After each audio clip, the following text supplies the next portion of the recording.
tuli ba mukisa okuba nti Allah akyatuwadde obulamu, tuli ba mukisa okuba nti yatuwa omukisa ne tutuuka mu kisiibo, tuli ba mukisa okuba nti tuli mwabo abasobola okweyigiriza n'okwejjukanya eddiini yaabwe, era tumwebaza Allah tabaraka wa taala okuba nti atusobozesezza okusiiba. Program Ekkubo ly'Obusiraamu ku ssaawa eno gwali addaaku asobodde okuzukka okulya ddaaku oba asobodde okuzukka okusaalako, ye program gye tulimu essaawa eno. Mwanjuzeero mutesitesi Mustafa Muhammad Mutuhe, mu studio tubeeramu ne mukadde waffe ow'ekitiibwa ate omusomesa omukugu mu nsonga zino zennyini ze twogerako, Sheikh Idris Ahmada Kasujja Lubobo. Sheikh, tujja kusaba otolye ku bantu salaamu. Abatulaba mwenna ku TV yaffe Enganzi Salam TV, assalamu alaikum wa rahmatullahi wa barakatuh. Wa alaikum salam wa rahmatullahi wa barakatuhu. Songa nkulu nnyo okuba nti tukyali balamu. Ekyo buli mukisa gw'obeera ofunye ng'oli mulamu yongera kulongoosezaamu na kukola bikutuusa eri Allah tabaraka wa taala ng'osiimiddwa. Naddala omukisa guno gw'ofunye n'otuuka mu Ramadhaani ate tubeere nga tugukozesa ekyenjawulo. Twongera okujjukiza nti okuzimba Kabasanda, omuzikiti gwe Kabasanda Saidina Abubakar mulimu gukyagenda mu maaso, era mwebale abasobodde okuwaayo kye muwaddeyo, era twongera okubajjukiza nti ennamba zaffe zikyali open. Ennamba ya MTN eri noti 786 noti 3 noti noti 4 noti oba 0786 030 404, eya Airtel oba Waridi 0701555000. There's a number kosobola okuweereza obuyambi. Omulimu gukyagendera mu maaso, gukyagendera ddala mu maaso, era temujjanga okwo abasobodde okuwaayo. Sheikh, tuli mu Ramadhaani. Programu yaffe eno Ekkubo ly'Obusiraamu ozze otulaga n'omulabi ali eyo nti Obusiraamu tetukola bukozi, wabula tulina okufuna training mu buli kintu kyonna kye tugenda okukola. Allah tuleetedde Ramadhaani eno netulaga ekyenjawulo nti abantu bakyusa mu nneeyisa, abantu ne bakola bibadde tebakola, abantu ne baleka bibadde bakola nga bikyamu, ga ne basembera kumpi nnyo n'emirimu emirungi oba ebintu ebibatuusa okumpi ne Allah. Naye nga Ramadhaani eno kiruubirirwa ki ekiri mu kusiiba, era kiki ekikyusa ennyo abantu? Training eyo ey'okusiiba kuba olabanga ekibonerezo gwe ssebo okuva kati abantu bali mu kulya ddaaku, naye emmambya weesalira bwe ne baga nti kati tusazeeko, omuntu n'ava kulya n'ava kunywa n'ava ku buli kye yandyagadde ekitakkirizibwa ng'asiibye n'akireka paka enjuba lwegwa. Olabanga ekibonerezo, naye ate abantu babikola ate ne bakolerako n'ebirala bingi nnyo. Kiruubirirwa ki ekiri mu Ramadhaani muno, Sheikh? A'udhu billahi minash shaitani rajim. Bismillahir rahmanir rahim. Alhamdulillahi rabbil alamin wal aqibatu lil muttaqin wala udwana illa ala adh-dhalimin. والصلاة والسلام على إمام الهدى وسيد المرسلين نبينا محمد وعلى آله وصحبه أجمعين. Ekibuuzo ekirungi nnyo era kikwatagana n'ensonga gye tuliko ey'okusiiba ate n'entambula yaffe nga bwe tuzze tutambula. Kakati twagala tusooke nga tunatuuka ku biruubirirwa ki oba ebifunibwa mu kisiibo. Twagala tusooke tugambe nti ibaada ezisinga obungi mu Busiraamu naddala zino ezeetaaga ezikolebwa obukolebwa, ekimu ku bitendo byazo bwe butono oba obufunda. Zibeera ntono nga mutwalidde n'ekisiibo, kubanga kisiibo nga si kitono. Anti kakati bw'obala emyezi 12 ng'okirabiddemu anga eyo, kubanga olina kutunuulira ebbanga eddala erisigalawo, olyoka otegeere nti naye ekisiibo kino ddala kiwanvu oba nedda. Naye kakati emyezi 12, emyezi 11 nga gyonna olyanga bw'oyagala nga mashini. toyinza kugamba nti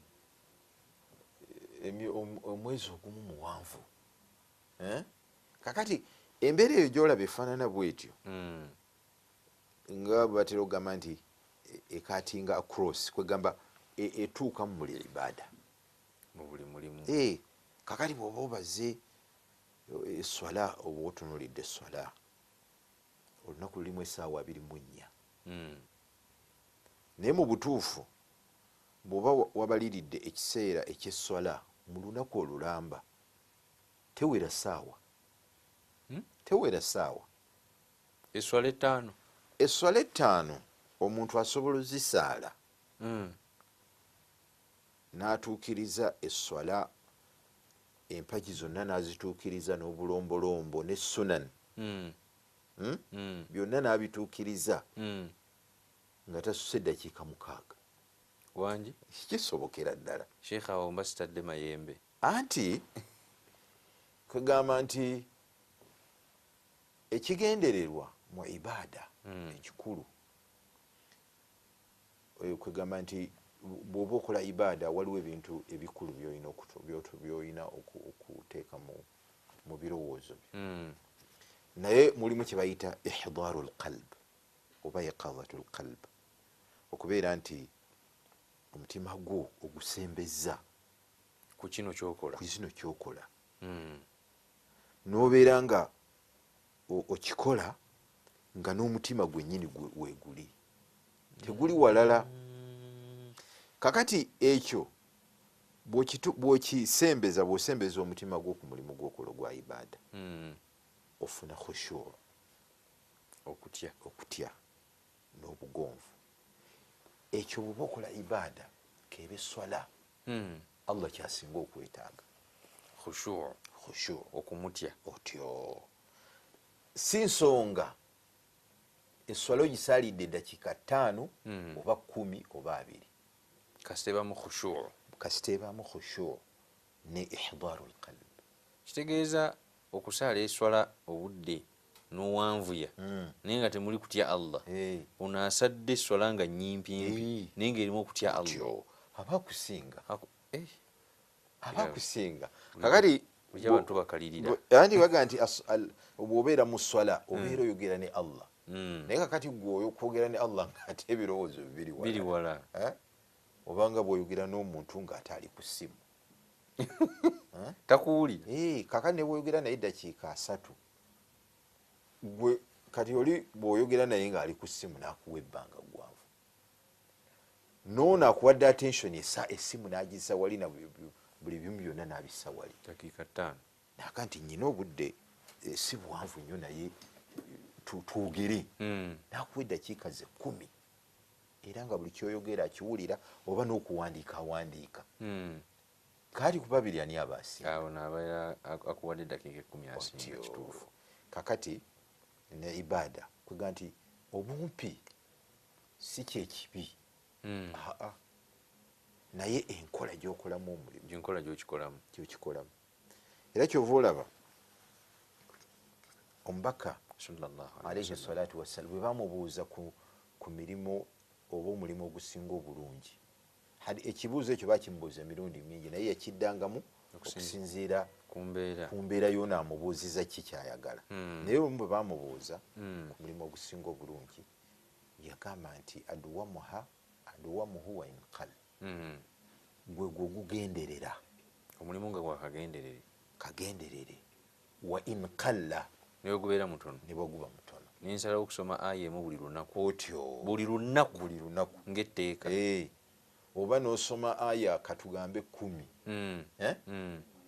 kati Qur'an esinga ogikwata n'ogabanya ku nnaku 360 omwaka n'ogigabanya n'obeera nga buli kitundu buli lunaku osomako katugambe nisfu oba safha, kitundu kya lupapula kya peegi, sina lupapula bula peegi, obeera osinga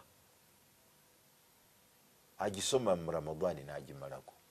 Seeka abantu bagisoma ne bagyetoloola ne bagiddamu. Anti naye kakati biri ebiseera ebirala emigaso kwegamba gyolina okufuna mu Qur'an oba ogifuna luddawa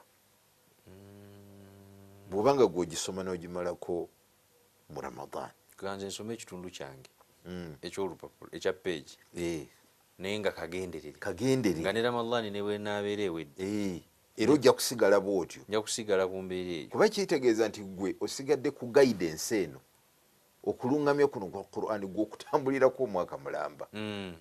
Okiraba si mu Ramadhan mwokka Ramadhan ebe netera okutuuka nga otyo nga ngikubako enfu era gwe olina garanti ki nti bw'obeera mu Ramadhan eno naddako naagituukako. Kati oyinza kwenkana n'omusajja asoma Qur'an buli lunaku gw'olimu fi ghafla n'olinda Ramadhan n'okola ki? obeera mu kwegayazaawo kwega ne bw'okissa ku bintu byonna ebirungi kati gweobeera ne mukaddewo nga olunaku omulambula eddakiika 5 katugambe buli lwova okukola nogati kangende mbuuze ku maama dakiika ezi 5 n'oli ajja n'amulaba wiikisi 2 mwaka mulamba naye nga zo omulundi gumu zonna zigasse wiikisi 2 gwolowooza bweba batunuulira alina enkwatagana ne maama we kumu ababiri ow'ettaano aba kusinga kuba mulaba buli lunaku manyi bwasula nategeera bwasiba bwalya kakali bw'abanga alina obwetaavu okukola ki okubaako kyamukolera akimugamba buli lunaku. Kakati gwe owa wiikisi 2 mwaka nga zonna ozimazaawo kati ebiseera ebirala byabadde akwetaaga n'okola buli kimu olulala yasuze bubi kati gwe byonna onaabikuŋŋaanya mu wiikisi tosobola kale n'okusiiba kyova olabanga omubaka alayhi salatu wassalaamu oba wagenderedde ebigambo bye zibayita hadith ebisinga obungi bimpi kyekalo hadisi nga ziri ku peegi nga 3 naye ziri mmeka si hadisi mpanvu n'ogisoma ne weerabira ne gye watandikidde si nnyingi ate bw'oba wagenderedde mu hadith ezo zoga nti mpanvu tunuulira ebigambo by'omubaka nga ye waliwo ebyaba anti ayinza okuba nga oli ono raawi ajogera nga yaga nti waliwo embeera bweti omusajja kati najja ng'ayogera embeera eyo nga bwe yali anareetinga nayingizaamu ebyannabbi naye omubaka ye bye yayogera tebyabeeranga bingi byabeeranga bifunda. Kakati n'olwekyo obumpi ne bw'oba otunuulidde Qur'an ayi zisinga obungi nyimpi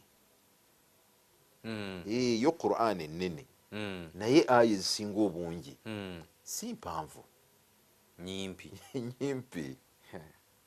Kakati obukulu si gundi si mbeera kubeera nti kakati kyokola kingi oba okola oba owanvuya oba kakati twayogedde Ramadan ne tugamba nti naye oba ogibaze mu mwaka omulamba mutuufu zinaku si nnyingi ntono nenga za mugaso otyo. Kakati okuddayo ku kibuuzo kiruubirirwa ki kakati katusooke tulabe ekiruubirirwa kya okutobekebwa kw'emirimu gya ibaada. Kugamba Allah yali asobola okugamba nti mbawadde ibaada emu kyebba mukola musaale naye ng'olunaku musaala kumala essaawa 6 kugamba naye lwaki yazireeta nga zanjawulo tusaala netusiiba netusotola zaka netugenda emakka netulambula abalwadde ibaada kuyisa obulungi muliranwa wa ibaada okuyisa obulungi bakadde mu ibaada bingi kusaddaka ibaada okugira n'abantu obulungi ibaada. Lwaki yali baddaga nti ibaada eriyemu muleme kutawaana. Kakati ba ulama bagamba nti ibaada zino ziwa kwegamba buli emu erina kyeyamba ku kukuzimba gwe ng'omuntu. buli mulimu gwe tukola kusaala kulina kyekunkyusaako kulina kyekunyongerako okusiiba kulina kyekunyongerako zaka gyempa erina kyenyongerako hijja erina kyenkyusaako erina kyenyongerako ekyenjawulo ekitakolebwa kiri kakati kyova olaba nti kakati bw'otunuulira ibaada waliwo ezikujja ku bintu byoyagala ng'okusiiba kukulesa ebintu byoyagala. Omuntu bwe bakufumba emmere nga nnungi emuwoomera, naye okumala essaawa eziwera nga 13 nga oba 14 olidde. Kakati olaba nga ibaada eyo ekola ki? Ate zaka eyinza okuba nga ekyo tekikuwa, kubanga zaka kati bw'obeera ng'oli musajja alina obusobozi mu by'essente osobola okutoola zaka. Kakati gwe oliwulira ddi nti enjala eruma abantu? Emmere basobola kubanga bagikuleetera buli obudde lwe butuuka nti ssaawa 7 eteekwa okuba nga eri ku mmeeza budde bwayo. Kakati gwe olimanya otya nti bannanga abanaku bano nabo enjala ebaluma? Bwakuga nti enjala ennuma onokitegeera. Kakati mulimu ebibeera nga byetaagisa okuwaayo nga bwe twogedde zaka. Naye kakati ate okuwaayo okwo kugamba nti omutima gwo gufuna obugonvu buli lwowaayo, ate tosobola kifuna mu kusiiba. Anti kati okusiiba tekulina bwe kujjanjaba bukodo. Sheikh, abantu nga bagabanye mu kisiibo anti kyekyo kubanga ekisiibo kino kibataddemu ekibalaga nti enjala eruma. Era kyovola ndi mu kisiibo bakola ki? Bagaba. Naye kakati kwegamba nti kiggwako ebikomera nga baddamu nga babiggala. Naye kwegamba nti kati omuntu ayinza okuba nga mu bulamu bwe oba nga mu butonde bwe nga yakolebwa nga ayagala nnyo ssente. Kakati ate ekyokugaba kino kyekimulaga nti bw'obeera ne ssente Allah yaba azikuwadde, naye n'abalala obakola ki? Kakati kati bwe bityo ne zijja nga zikyukakyuka. Era singa nga ozze kulondawo oyinza okusanga nga singa abantu baga nti mulondewo buli omu ibaada gy'ayagala, obulwa kyotwala nekoda ayinza okuga nti nze ne bwompa emyezi egi nga nsiiba kasaabi batabaamu ssente kasaabi tabaamu ki bampe nsiiba emyezi 3 naye nga teri kuwaayo, naye nga ssente gyebali abantu aba basobola okufaanana bwe. Ate omulala ayinza okuga nti nze bino ebyokusiiba mu butuufu oba buli lunaku nduweera emitwalo 3 nze $9,000,000 nga nze nja kuziwa naye nga sisiibye. Kakati olaba nga singa nga embeera yali efaanana bwetyo walirabye nga mu nsi waliwo ebintu ebitatambula. Waliwo eyaŋŋamba ate nga muwalimu naŋŋamba nkubuulire, singa nali siri muwalimu singa sisiiba enjala empisa bubi. Kakati bwebeera nga enjala ekuyisa bubi ate wayinza okubaayo gwetayisa bubi, naye kakati mwenna buli omu mukikolera wamu gwe n'omanya obulumi obukirimu gwe enjala gweyisa bubi. Waliwo omuntu ng'ebyokulya si kizibu tebimutwala nnyo. Kakati tanawwu al-ibadaati kimu ku bintu kwegamba nti kigenderere, Obusiraamu bukigenderera olw'emigaso egy'enjawulo abantu gye basobola okukola ki, gye basobola okufuna n'engeri gye basobola okusembera eri Allah subhanahu wa ta'ala. Kakati so emigaso egiri mu kusiiba byebiruubirirwa ekiruubirirwa ekiri mu kusiiba n'okufaanako ne ibaadaati endala gy'emigaso gye tufunamu. Katukomewo insha Allah twongere okulaba nti biruubirirwa ki oba ekimu ku kimu bye tunatusobodde okulaba otyo kati twagala ate tulabe ebyo byokusiiba in particular nga kwo wali tubadde ku ibada zonna insha allah katuwumulemuko katono tovaawo sigala kusalamuko tukyali mu programu yaffe ekkubo ly'obusiraamu tukyatambulira ddala n'okulaba ebiruubirirwa by'okusiiba birungi ki ebiri mu kusiiba n'ebintu nga bwe tuwumuliddemu sheikh ng'atulaze nti ibada zonna zirina ebiruubirirwa era zirina kye zikyusa ku muntu era zirina kye zimwongerako oba n'okuba nti zirina kye zimutaasa oba kye zimuwonya naye katukomyewo tulabe okusiiba kwo nga kwo kiki biruubirirwa ki ebiri mu kusiiba sheikh awo tuba tutambulira biidhnillah kakati bisimillahi rahmani rahim ekiruubirirwa ekisooka mu kusiiba kwega nti okusiiba wasiila litakwa llahi azza wajal kubo eritutuusa oba lyetuyitamu okulaga nti allah subhanahu wataala tumutya kubanga imamu ali sayidina ali radiallahu anhu bwe yali annyonnyola amakulu ga takuwa okutya allah yagamba nti okutya allah kitegeeza allah obutakulaba mu kintu kyonna ekikwatagana n'ebintu bye yakugaana kwegamba obutasemberera kwegamba nti bwe wabaawo abantu abajeemera allah kye bayita takuwa kwe kubeera nti oli bw'agenda n'abatunuulira bw'ati n'abalondoola n'agenda ng'atunuulira feesi zaabwe nga yiyo teriimu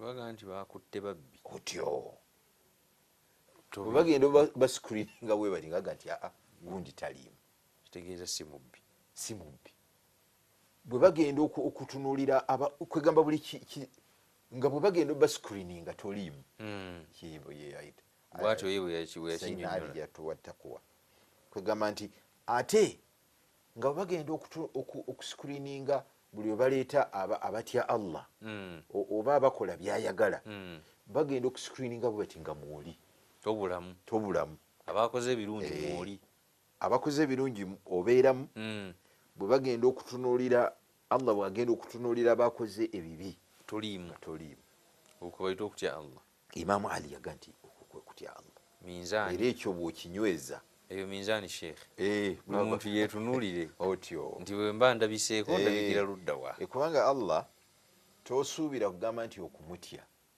kumudduka nga bw'odduka empologoma infact okutya allah kitegeeza ate kumusemberera n'omubeera wano kumpi saate si kumudduka n'okola ekyenjawulo kakati ekyo bw'oba wagenderedde mu ramadan ekisiibo ndowooza ekintu ekyo osemberera okukiraba kati awo sheikh kyojjoddemu ekibuuzo nti abantu nga basemberera nnyo emizikiti bantu nga bagula ebikomera kubanga ramadan eno allah yagituwa ng'ekyesobola okituukiriza abantu nolaba nga bayinza bonna obukubeera nti tebatuukiriza byonna naye at least buli omu omulaba ng'asesetuseeko tasigadde kyekimu ekirala ekiruubirwa kyetufuna mu ramadan nti yuawidu al insana ala dabti nafsi ramadan atuyigiriza atumanyiza embeera ey'okubeera ne kyebayita self control kakati bw'oba nga osobola okumala olunaku lulamba n'ekiro kyalwo nga tokoze bibi oluusi byoli okola mu biseera ebirala kakati ekyo kaba kabonero akalaga ne mu biseera ebirala osobola ate lwaki mu ramadani ngaokisobodde naye lino ebbanga nti ttono anti ebbanga okubeera kwebbanga okubeera nti ttono obeera oli mu training kakati byoyize mu training olina bipractisingira mu kiseera kirala banga tono naku 3 oba 29 anti kiba kitegeeza nti kiraga nti omutima gwo n'omubiri gwo gubisobola oba wasobodde okubeerawo wano n'otafa kitegeeza ne muziya ennaku endala ng'ogyeko obutalya ebisigadde. Kakati omwana tayinza kugamba nti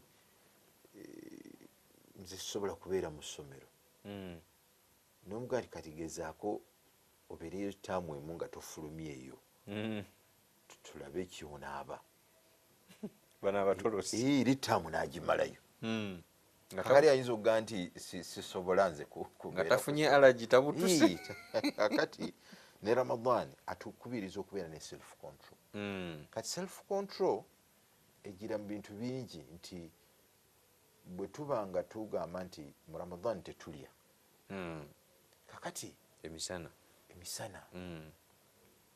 lwaki tosobola kubeera na self control eyo ne mu biseera ebirala ogenda ku mukolo oba omukolo nga bw'oyogedde obaire oba osobola ogumiikiriza n'otabuka kubanga ne mu Ramadan emmere siga tebeerawo ne sente mu nsawo zibaamu ez'okulya zibeeramu. Kakati n'ebizibu ebirala byonna byoleka oba osobola okubikola ki bw'oba tosobola kuyomba mu Ramadan ng'omubaka bwe yatuyigiriza alayhi salatu wassalaam nti omuntu ne bw'aba akuvumye oba akuyiikiriza muga nti waayi ndeka nze nasiibye kakati bw'oba okisobola mu kisiibo naawalala oba okisobola naawalala n'olwekyo mu Ramadan tuyigamu naffe tulina mwoyo abasiraamu naffe tulina mwoyo atya abantu bagaa mwoyo yamusseeko adde musajja mukakka mwoyo yamusseeko anti kakati kisinziira ku kyoyita mwoyo bw'ebanga Allah subhanahu wa ta'ala asobola okutaasa naga nti obusungu buva mu sheitaani yebukola ki era bw'obanga obadde obufunye bw'oba obadde oyimiridde tuula kakkana ojja kulaba nga embeera osobodde ogikontrolinga bw'oba obadde otudde genda ofune kuwuzu bw'olaba nga tokoze eki kugamba bingi kakati bw'obanga oyo gw'oyita mwoyo naye kwegamba nti Allah subhanahu wa ta'ala abeera naffe mu buli mbeera zonna so tewali nnyo kikyuka ky'amaanyi okujjako nti omuntu oli omuntu ali ebweru wa Ramadan ye muntu y'omu yali ne mu Ramadan bikolwa bye bikyuka. Kakati Ramadan eno eyagala etulage nti byosobola okukola mu Ramadan ne mutali Ramadan osobola. Ekirala tahammulu al-mas'uliyya okubeera n'obuvunaanyizibwa. Kakati bw'obeera mu Ramadan olaba nga olina embeera gy'otambulirako nga togivaako okuva okusiiba lw'okutandika era abantu bangi obasanga nga ne programs zaabwe zikyuse nakati engeri gyendi mu kisiibo kati obudde bwange mbutambuza bwe nti kasita nva ku ddaaku eyo essaawa yakusoma Quran kati obwo buvunaanyizibwa olaba obulamu bwo bw'obutambuliza mu mbeera ey'obuvunaanyizibwa. Kakati bw'oba okisobola mu Ramadan ne mu biseera ebirala osobola bulungi. Omuntu ono agamba nti kwegamba kati gwegenda mu mizikiti oyinza n'okubulwa ne woosaalira abamu babagoba kakati okubagoba batya bano batufunza ekyo ate si babadde nga luddawa si kituufu n'akatono ne babayita abagenyi ebyo byonna si bituufu kubanga omuntu bw'abanga kugamba nga Allah subhanahu wa ta'ala walillahi al-mathalu al-a'la akubiro Allah kwegamba embeera yoyo iye yaki yanjawulo ebifaananyi bye naye gwe Allah subhanahu wa ta'ala bw'aba agamba nti essanyu lyabeera nalyo ng'omuddu we eyali yakyama eyali yabula essanyu lyabeera nalyo Allah ng'omuntu oyo akomyewo ku mulamwa ne bwebeera Ramadan aye gwe n'omuyita omugenyi otyo lisinga eri omuntu nga abadde n'ensolo n'atuuka wantu n'agiwummuza ne yeebaka, agenda okudda okusituka bw'ati okuva mu tulungu ensolo teriiwo, naye nga ali muki mu ddungu, kwe kuli emmere, kwe kuli ekyokunywa, kwe kuli na buli kintu, ate ng'era yegenda okumutambuza nga bwetadda bwekwega nti bweba ebulidde eddala kwe kuzikirira kwe. Twala ekyokulabirako mu abavuga emmoroka nga mu Lwera omwo wotuuka nga tolina nnyumba gy'olaba, olaba eno kitoogo n'eno kitoogo, bw'otunula oti tolina kyolaba n'emabega olaba kkubo lyereere, n'opaakinga emmoroka ogenda ovemu okole ki, obeeko ne kyeweeta kuluzaako, ogenda okudda nga emmoroka teriiwo ate budde bwakiro otyo. Ate nno kaakati oyinza okkitunulira bw'otyo ku mawanga gagana agaffe amatono, kubanga oyinza okutambula kilometers katugambe 10 oba 20 wadde otambulira mu kutya naye n'otuuka awali ennyumba. Waliwo amawanga nga Algeria ngaago g'olaba ag'Abawarabu agalina eddungu, nga obeera mu ddungu nga toyina kintu kyonna kyolaba okugyako eddungu lyokka, wadde akati bwe kali nga tokalaba, olaba musenyu gwokka naggulu.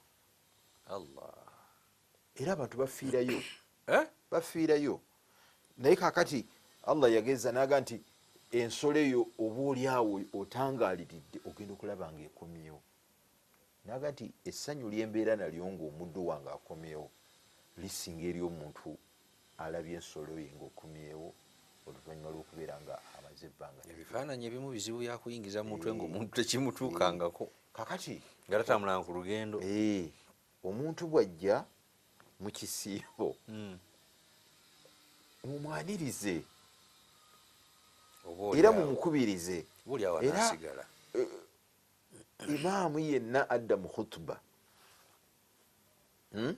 n'abatandika okubakomekkereza abatakoze bulungi nsobi bakubirize, balage ebirungi bye bajja okufuna,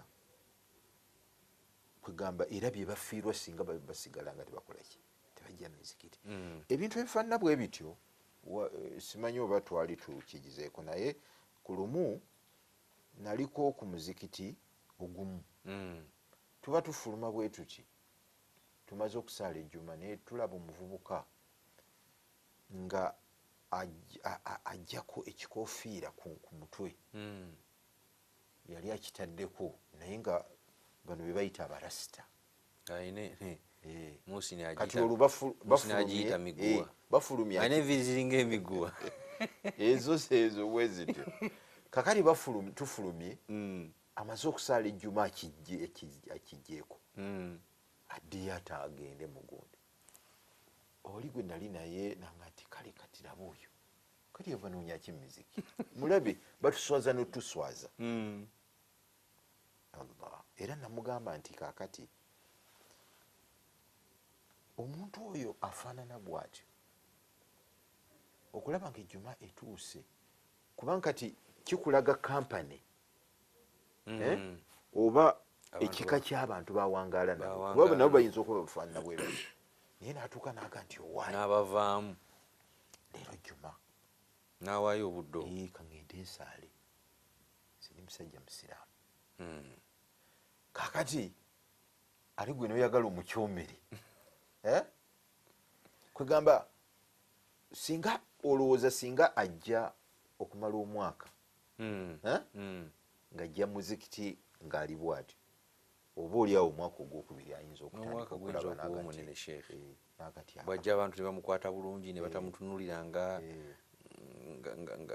nga alien, nze omulange kati si waamufu ono n'emyezi 6 ayinza okwekuba mu mutima, kubanga kati gwe singa omuntu oyo imaamu oba omusiraamu yenna omulala amukozeeko omukwano nanga jangu kewange okyalireko, jangu waliyo omukolo bwe tuti jangu tugende ffenna omuntu oyo atandika okulya naga nti ndowooza ndabika mbulamu mu mbeera yenyini yeetereeza kuba atuuka eri nga alaata bafaanana kyokka ate tebamuboola kakati ekyo kikulu nnyo nnyo era nze waliwo ekintu kyendaba bwemba ngenze naddala emizikiti egyo gyolaba egiri mu arcade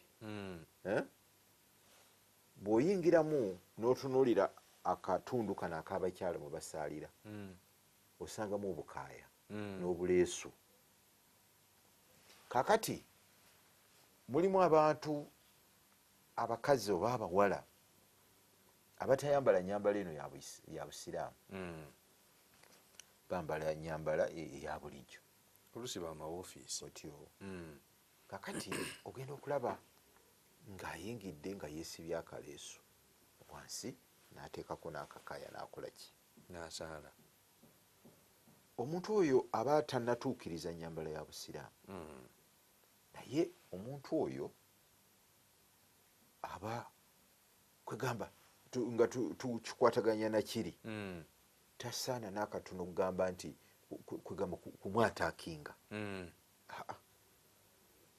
bw'oba wakwogera naye yogera naye wakwagazisa yes ebintu ebifaanana bwe bityo abantu babikola oluusi olw'emyaka oluusi olw'ebiseera oluusi olwa background oba environment mwawangalira kakali ebiseera ebisinga obungi ebyo omulabidde awo sibawolereza kwambala bwe batyo naye awo omulabi Sheikh tagambye nti yambala bwotyo basigala bwotyo wabula kyagaa nti yongera kulongoosa kubanga omuntu afaanana bwatyo omuntu okujja n'asaala si kintu kya muzannyo era waliwo ekitabo kye nali nsoma olingaga nti kubanga waliwo kati okwambala okwo kwaffe okw'obusiraamu hijab waliwo abantu abakimanyiira nga kwegamba kyafuuka nga kalica nga eggwanga lyabwe bwe batyo bwe bambala naye bangi abambala bwe batyo nga tebasaala ng'Abasomali yenyambala yaabwe sigaa nti tetugaa nti tebasaala naye yenyambala yaabwe n'amawanga mangi yenyambala yaabwe naye osangayo bangi nga tebakola ki tebasaala oli asaala nga tannayambala bwatyo aba asinga oli kugamba bw'otunulira obukulu bw'esswala n'engeri obusiraamu gye bwagitwala allah oli aba ayina waatuuse aba akyabulamu kinene okubeera nti ayambala ng'obusiraamu atereeza naye kiri kyabasobodde okuyimirizaawo empagi so ebiruubirirwa nti omuntu afuna obuvunaanyizibwa kyentegeddemu omuntu afuna obuvunaanyizibwa mu kuyimirizaawo mu kutereeza otyo tahammul masuuliya tukifuna mu Ramadaan alhamdulillah Sheikh tulabye nti Ramadaan ebiruubirirwa bya Ramadaan kulongoosa so omuntu bw'abazze dakiika nga 3 nga tuwunzika omuntu Ramadaan bwe beemusanze n'atasobola kulongooka oyo yabeera ki n'atakyusaamu bantu bakyusaamu naye lyoli nga bwe yali nga Ramadaan tenakujja ne mu Ramadaan n'asigala kyekimu oyo yabeera kiki era oba oyinza kumugamba si muntu siki ng'ate musiraamu kaakati nga tumaliriza kwegamba nti okukkiriza Allah subhanahu wa ta'ala kimanyikiddwa nti tuteekwa buteekwa naye waliwo sheekhe wange omu yagamba nti omuntu bw'abeera nga musiraamu naye nga ebyobusiraamu tabituukiriza aba akkiriza Katonda naye aba takkiriza Katonda oli omunene anti mu aya mweri mu Qur'ani innahu kana la yu'minu billahi al-azim kati Katonda abandooza ye amutwalanga ngoba bwalira biki naye bw'otegeera Allah subhanahu wa ta'ala oli omunene toyinza kubeera nga Ramadaani atuuka nobeera nga bwadde nga Ramadan tanatuuka nga bufa n'atakukyusa